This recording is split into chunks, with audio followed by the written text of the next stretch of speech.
Dear students, welcome to our Education Path channel. हम कर रहे हैं यहाँ पे केमिस्ट्री कोऑर्डिनेशन कंपाउंड। ठीक है, चैप्टर चला हुआ हमारा। हमने अब तक सारे टॉपिक डिस्कस कर लिए। हमारा इस चैप्टर का लास्ट टॉपिक रहता है क्रिस्टल फील्ड थ्योरी। ठीक है, हमने वीबीटी थ्योरी पढ़ी थी। उसकी क्या थी, बहुत सारी लिमिटेशंस थी। उनको ओवरकम करने के लिए हमारे पास एक नई थ्योरी आती है, क्रिस्टल फील्ड थ्योरी। जो हमारी वैलेंस बैंड थ्योरी थी उसमें मेटल और लिगेंड के बॉन्ड को वैलेंस बैंड थ्योरी कहते हैं कि इनके अंदर कोऑर्डिनेट बॉन्ड होता है, कोवेलेंट नेचर का बॉन्ड होता है। बट सीएफटी क्या कहती है कि मेटल और लिगेंड के बीच में हमारे पास आयनिक बॉन्ड होता है। ये कंप्लीट अपोजिट हो गया उसका, वो कोवेलेंट बॉन्ड बता रही थी और ये कहती है कि आयनिक बॉन्ड होता है। इसमें जो मेटल होता है वो तो काम करता है कैटायन का, और जो लिगेंड होता है वो काम करता है एनायन का। ठीक है, अब अगर हमारे पास लिगेंड है, ट्रीट कर रहा है नेगेटिव चार्ज की तरह, तो उसकी अरेंजमेंट मेटल के आसपास ऐसे होगी कि हमारे पास जो रिपल्सन है वो मिनिमम हो। ठीक है, मेटल और लिगेंड में क्या होता है, रिपल्सन ना हो, इसकी वजह से वो अपने आप को ऐसे अरेंज कर लेते हैं। अब उसके बाद अगर हमारे पास देखो मेटल है, उसमें हमारे पास डी ऑर्बिटल होते हैं vacant.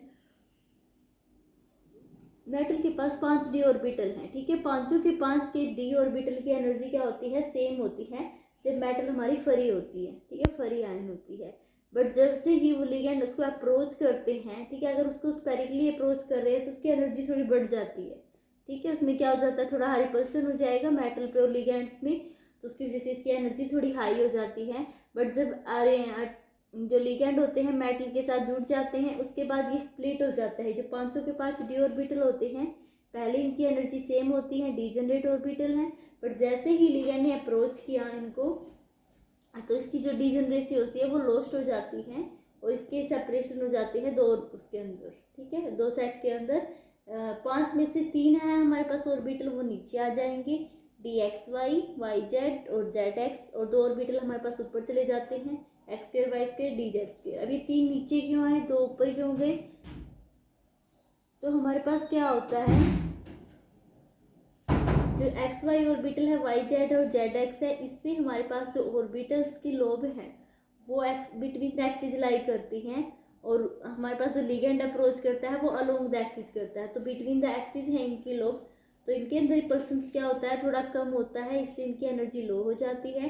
But d x square y square और डी जेड स्क्वेयर, इनमें इन दोनों की हमारे पास जो लोब्स होती हैं ऑर्बिटल की, वो करती है लाई अलोंग द एक्सिस, और along the axis he ligand approach कर रहे हैं। तो उसी ऑर्बिटल में इलेक्ट्रॉन है, उसी में लिगेंड अप्रोच कर रहा है, तो रिपल्सन मैक्सिमम होगा और इन दोनों की एनर्जी क्या हो जाएगी, हाई हो जाएगी। अब जो 3 का सेट है इनको बोलते हैं हम T2G ऑर्बिटल, और जो 2 का सेट है उनको बोलते हैं EG ऑर्बिटल। ठीक है, T2G मतलब ट्रिपली डीजनरेट ऑर्बिटल। अब जो इनके बीच में है बैरी सेंटर है हमारा, टोटल इसकी हमारे पास जो गैप होता है, ठीक है, दोनों ऑर्बिटल्स के बीच का जो गैप होता है,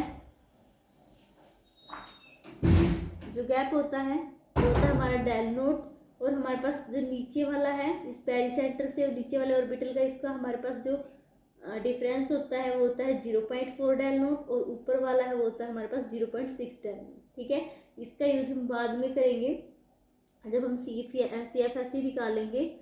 ठीक है, ऑक्टाहेड्रल कॉम्प्लेक्स की, टेट्राहेड्रल की। तो हमारे पास क्या होता है, बस हमने अब तक यही पढ़ा है। डीजनरेट ऑर्बिटल थे 5, उसमें डीजनरेसी लॉस होगी, नॉन डीजनरेट बन गए, 2 के अंदर सेट बन गया। अब हमारे पास इन दोनों के बीच में जो डिफरेंस होता है इनको स्टेबलाइज करने के लिए, उसको बोलते हैं CFSE, crystal field stabilization energy. इन दोनों के बीच में जो एनर्जी का डिफरेंस होता है उसको बोलते हैं क्रिस्टल फील्ड स्टेबलाइजेशन एनर्जी। अब कितना डिफरेंस होगा, कम होगा या ज़्यादा होगा, वो डिपेंड करता है लिगेंड पे। 2 टाइप के लिगेंड होते हैं, एक होते हैं वीक लिगेंड, एक होते हैं स्ट्रॉन्ग लिगेंड, जिनकी CFS स्टेबलाइजेशन एनर्जी का जो डिफरेंस है वो कम है। ठीक है, उनको बोलते हैं वीक लिगेंड, और जिनके बीच में गैप ज़्यादा होगा उनको बोलेंगे स्ट्रॉन्ग लिगेंड। अब जैसे आयोडीन है, इसकी सबसे कम CFSE होगी। कैसे, इन दोनों के बीच में जो गैप है वो कम हो जाएगा, कम होगा तो इसमें क्या होगा, पहले सिंगली फील्ड होंगे इलेक्ट्रॉन, 3 इसके अंदर जाएंगे, फिर इसके अंदर जाएंगे, तो अनपेयर है। ठीक है, उनमें कोई रिपल्सन नहीं है, तो इसकी एनर्जी क्या हो जाएगी, कम हो जाएगी। लेकिन अगर हम लेते हैं CO का, तो CO में क्या हो जाता है, इन दोनों की जो गैप है वो बहुत ज़्यादा हो जाएगा। ये नीचे है ऑर्बिटल, एक ये ऊपर है, तो उसमें हमारे पास इलेक्ट्रॉन पहले पेयर अप होंगे, उसके बाद ही ऊपर जाएंगे। तो क्या कह सकते हैं, जिनकी CFSE कम है उनमें हमारे पास क्या होता है, CFSE कम है उनके अंदर हमारे पास लोअर एनर्जी होती है, ठीक है। अब इनके अंदर ज़्यादा होती है, वीक फील्ड लिगेंड है, ये स्ट्रॉन्ग फील्ड लिगेंड है। यही थ्योरी बताएगी कि जो स्ट्रॉन्ग फील्ड लिगेंड है ये क्या बनाते हैं, लो स्पिन कॉम्प्लेक्स, और वीक फील्ड बनाते हैं हाई स्पिन कॉम्प्लेक्स। तो अगर हम उनको CFSE के अकॉर्डिंग अरेंज करते हैं लिगेंड्स को, ठीक है, पहले कम फिर ज़्यादा, तो उसको हम बोलते हैं स्पेक्ट्रोकेमिकल सीरीज, ठीक है, स्पेक्ट्रोकेमिकल सीरीज। इसी सीरीज का यूज करके और इनका यूज करके कल हम निकालेंगे ऑक्टाहेड्रल कॉम्प्लेक्स की CFSE, ठीक है। तो इतना आई होप आपको समझ में आया होगा। Thank you dear students for watching me.